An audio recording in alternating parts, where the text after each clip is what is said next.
when you have ancient cultures all over the world who are describing non-human entities in the unseen, which is almost what isn't unseen to the humans in the way that I've just described, many taking a reptilian form.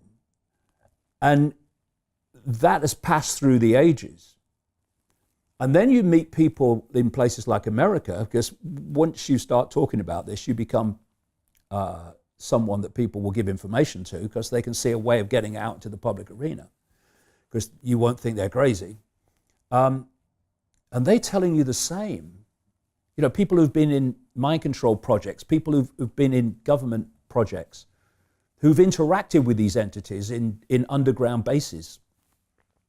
And they're describing what the ancients described.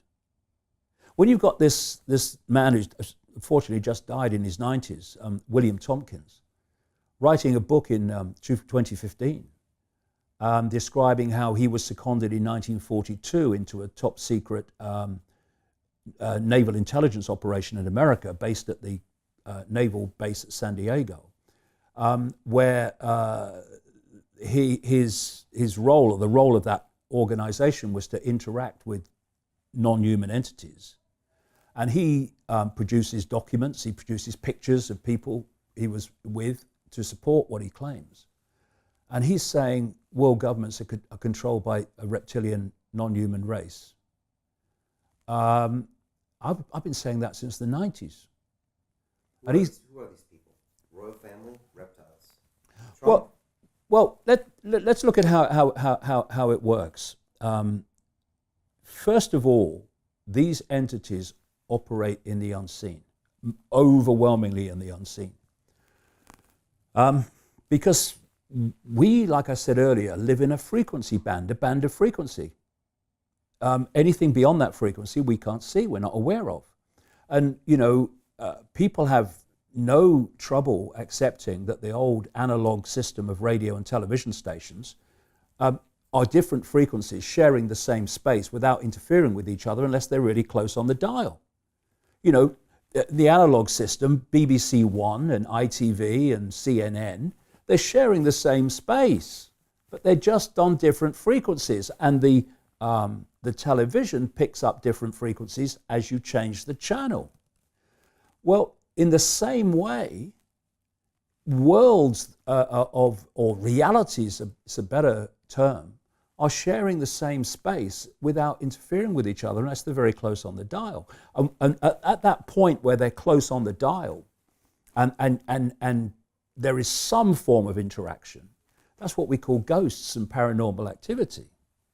And so these, not just reptilian, but other non-human entities are operating just outside of the human sight. And they have to have vehicles within our frequency band, within our world, that represent their interests, that are basically vehicles for them to manipulate our society. And so particular bloodlines were created that are hybrids, part reptilian, not always reptilian, but part reptilian, part human, which is the origin of the royal aristocratic bloodline whole order of the ages. You know, the ancient Chinese emperors used to claim the right to be emperor because of their descendants from the serpent gods. And the reason that these royal bloodlines and aristocratic bloodlines have incessantly, obsessively interbred is because they're holding this hybrid genetic program. And for a long time, they ruled because they were the special bloodline. What is it?